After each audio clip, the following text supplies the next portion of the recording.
Hey, this is the Big Hardcore Gamer back for another video. Now, after around 17 or 18 hours playing on hard difficulty, I finally beat Dead Space. So, just like I did for the Callisto Protocol, I decided to make a review covering everything that I loved about this game and the few negatives that I had for it. Now, this game was played on PS5 and I streamed the entire game over 7 episodes on my channel. If you find the video useful, please hit the like button and also share it. Right, let's get into it. So, for those of you who'd never played the original Dead Space that was released back in 2008, it follows an engineer named Isaac Clarke who goes on a repair mission to an elite spaceship, the USG Ishimura. On arrival, all hell breaks loose when they realize that the ship's crew has been slaughtered and infected by aliens. The infection reanimates their bodies, turning them into these creatures named necromorphs. Isaac must battle his way through these creatures while discovering their origins and searching for answers about what happened to his girlfriend Nicole, who had been stationed on the ship for the last 6 months. Now, what always made Dead Space unique compared to what people would class as a zombie game is how you kill these necromorphs. It's not a case of shoot them in the head, it's cut off their limbs. Yes, the only way to kill these things is to dismember them, and it's still just as satisfying to do as it was in the original game. For recovering resources from the dead, you have to stomp their bodies. Now, for any newbies who saw this done in the Callisto Protocol that want to say that Dead Space copied, nah, Dead Space did this first in 2008. Now, like I said, the game was released in 2008 and that's 15 years ago. So there's a few things that I remember from the original, like how it scared the crap out of me and left me shook for an entire week after I completed it. But I had forgotten most of the plot twists and some events that took place in the original game. Certain things started coming back to me when I reached those sections, including the reason why I reduced the settings from hard to medium on the original, which I'll talk about that later. But it was almost like I was playing the game for the first time.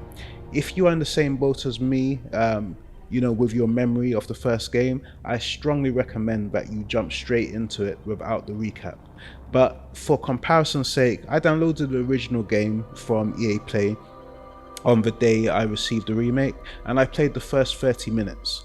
Then I booted up the remake, and before Isaac and the crew even arrived at the Ishimura, my jaw just dropped wide open. So let's talk about some of the changes, or let's say improvements that they made. Let's start off with Isaac. Isaac speaks now. Now, this is something that they mentioned in all the previews for the game, but I had actually forgotten that Isaac was a silent protagonist in the first game. I think he speaks in Dead Space 2, which is why I was confused when they kept going on about it. But in this game, they actually gave him a script. And it's one of the first things you notice in the game, as he actually has conversations with other crew members on their ship. How many times you watched that thing? Guess you really miss her. Don't worry, we're almost there. That's her? Nicole? Yeah. First deferred from her in weeks. We're 5 minutes out, you still got that thing on repeat? Guess you really miss her. Ishimura is not a job you turn down, but 6 months apart with only vid calls? It's rough. Easy to say the wrong thing. Then of course there's the graphical improvements. I played on quality mode with ray tracing, so this game was looking incredibly detailed and beautiful. It's much darker than the original, and certain areas are really dark even before the lights are switched off, so I was always on my guard. A lot of the time I was using the torch that came on when I aimed my weapons to light up those dark corners and also check those bodies on the floor to make sure that they were actually dead. You think you're slick, don't you? Yeah. You think you're slick, don't you? I'm a veteran, mate. they absolutely smashed it when it came to setting the atmosphere in this game. Isaac's rig will also get drenched in blood when having close encounters with these necromorphs, which I thought was a very nice touch. Also, within the first 30 minutes of gameplay, I could see little changes to how some areas were accessed. Like instead of just having to run to an area or control room, I would have to access a different floor to divert the power to the room I was trying to access. And diverting power is something you're going to have to do on quite a few occasions in this game. The devs like to make you choose between switching off the lights in the area or switching off the life support, where you'll run out of oxygen over a time period depending on your rig's upgrades. They added some new jump scares as well, and there are occasions where you'll be walking down a corridor and the lights will just cut off, and all you've got is the torch at the end of your weapon until they come back on. The sound design is another massive improvement. I seriously recommend that you play this game with a gaming headset or at least a surround sound system. You can hear whenever these monsters are moving through the vents, the lights flickering, the direction of enemies that have revealed themselves and are coming for you, but be careful the ones that will creep up behind you, because there are some stealth some ones that move towards you stealthily. They've also added a nice touch for when Isaac is scared that's unique to this game. So in Resident Evil Village, Ethan will start breathing heavily. In Callisto Protocol, Jacob will constantly look over his shoulder. In Dead Space, Isaac's heart will start beating fast, and you can hear the heartbeat loud when he's scared. It was a very, very nice touch, and my favourite out of the three that I mentioned.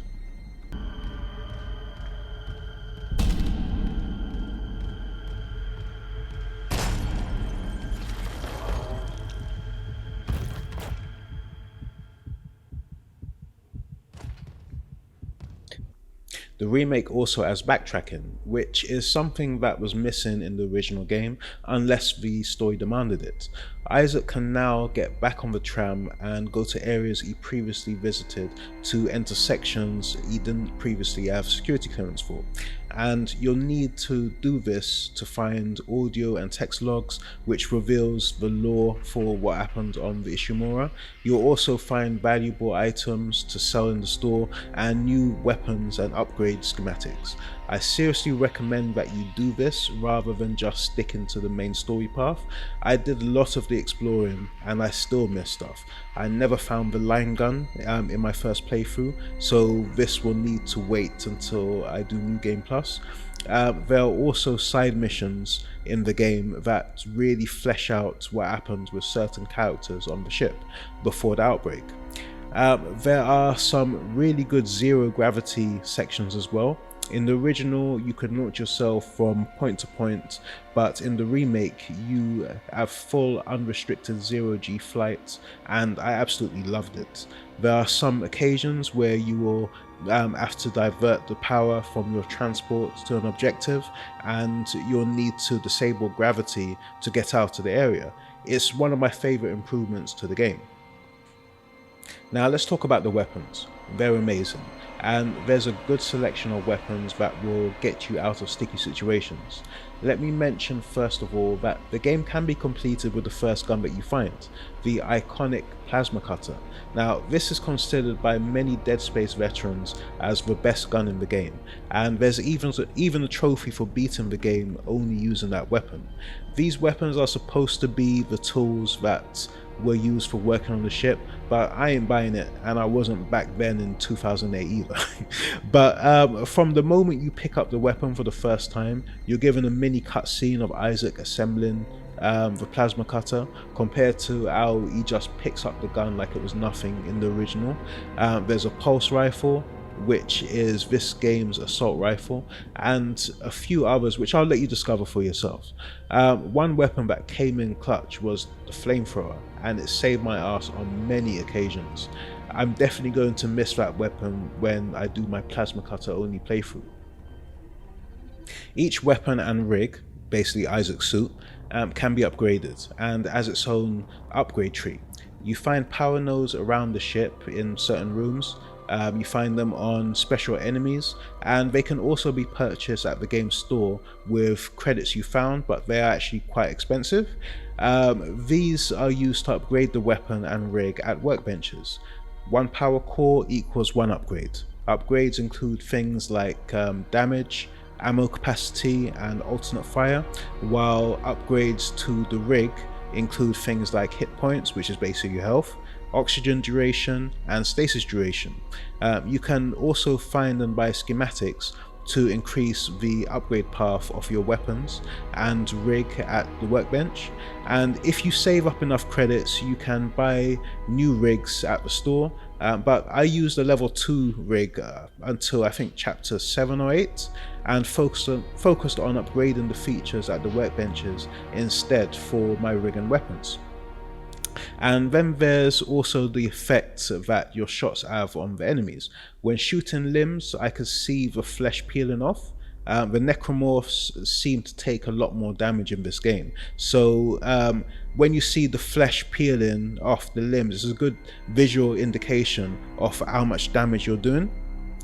Stasis and kinesis works perfectly, and it's actually what I was comparing Callisto to in my last review. This game does it properly. In Callisto, you could use your kinesis to grab enemies and some items to pull them towards you, but couldn't grab the dead. In Dead Space, you can grab your enemy. You can't grab your enemies until you've killed them, but you can grab almost everything else.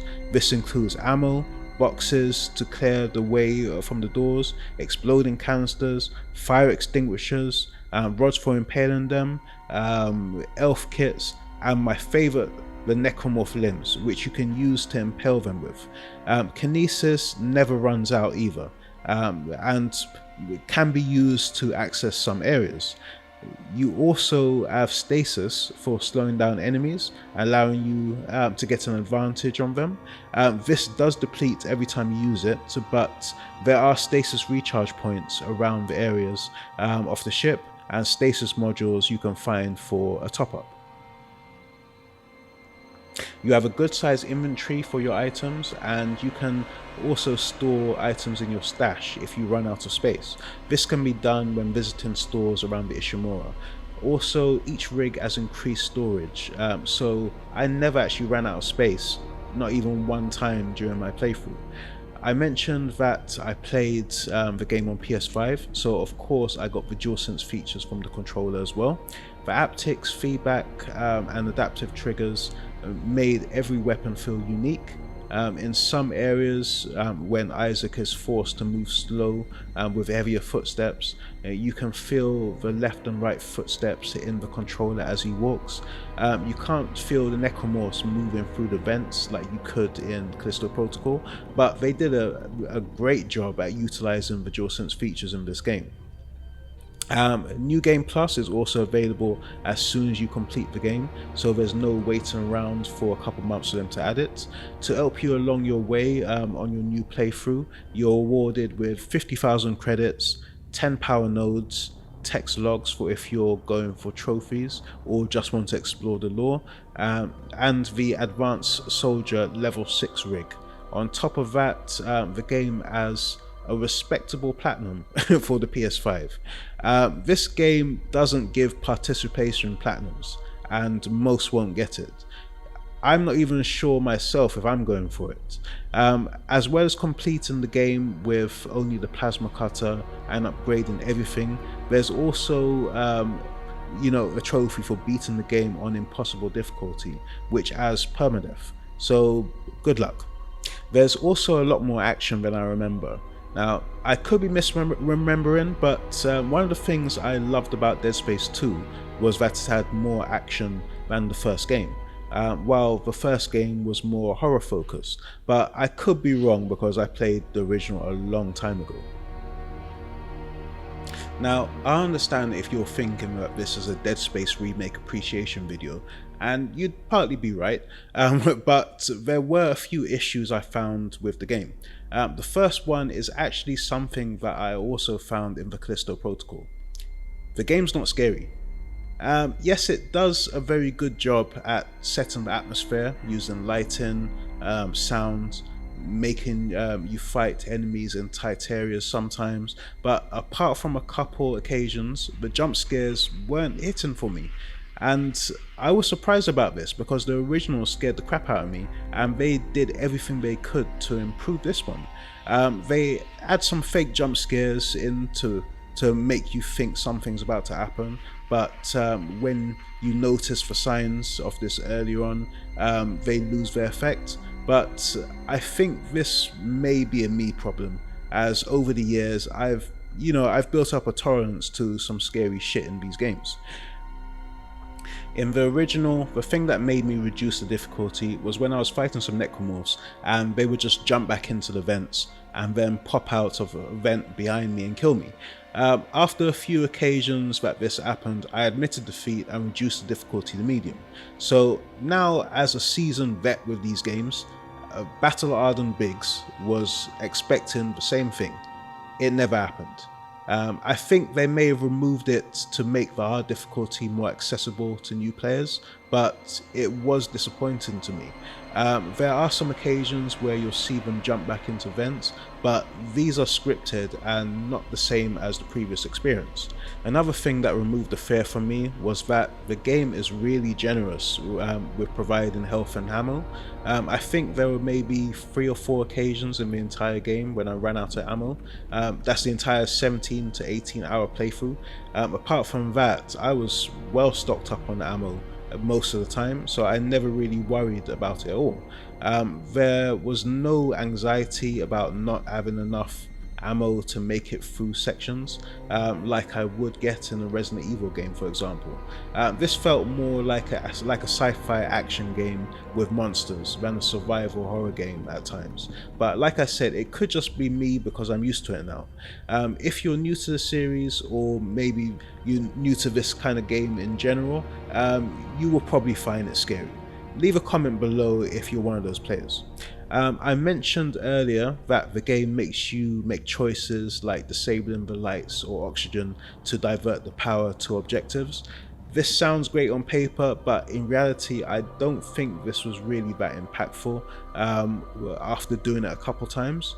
Once I figured it out, I was always disabling the life support because I would have around 80 to 90 seconds of oxygen in my rig to keep me going, although I can't remember what the base oxygen levels were for the rig. Yes, you are usually fighting monsters during this time, but there's also usually refill stations for your oxygen along the way, and you can find canisters for when this isn't available. So suffocating isn't really a fear when you turn off the life support in this game. There were also a few bugs and glitches, but nothing major or game breaking. I saw one online where the player would be stuck in first person mode. I never experienced this one myself, but I did get a bug where the camera would be stuck. This always happened when I selected the continue option when starting a new session, and I would always be stuck in front of the save point. But one time it happened in front of an elevator was actually the best. I could see Isaac moving, but the camera was stuck, so it looked like I was playing an old school Resident Evil game. I would just go back to the main menu and select continue again, and the issue would be resolved. So now it's time for the verdict. This game is amazing. While I didn't find it scary like I did back in 2008, this is probably due to me being desensitized, so you may have a different opinion on that than me. They've improved the atmosphere, sound design, added backtracking, fleshed out other characters with side missions and audio logs. Zero G is also amazing. While all of these are improvements on an already great game, they made enough changes to make it feel like something new. Dead Space is up there with Resident Evil 2 as one of the best remakes I've played, and I'm giving it a 9 out of 10. Now, I hope you found the video useful. If you did, please leave it a like and also share it. If you're new to the channel, hit the subscribe button and check out some other content. Thanks for watching.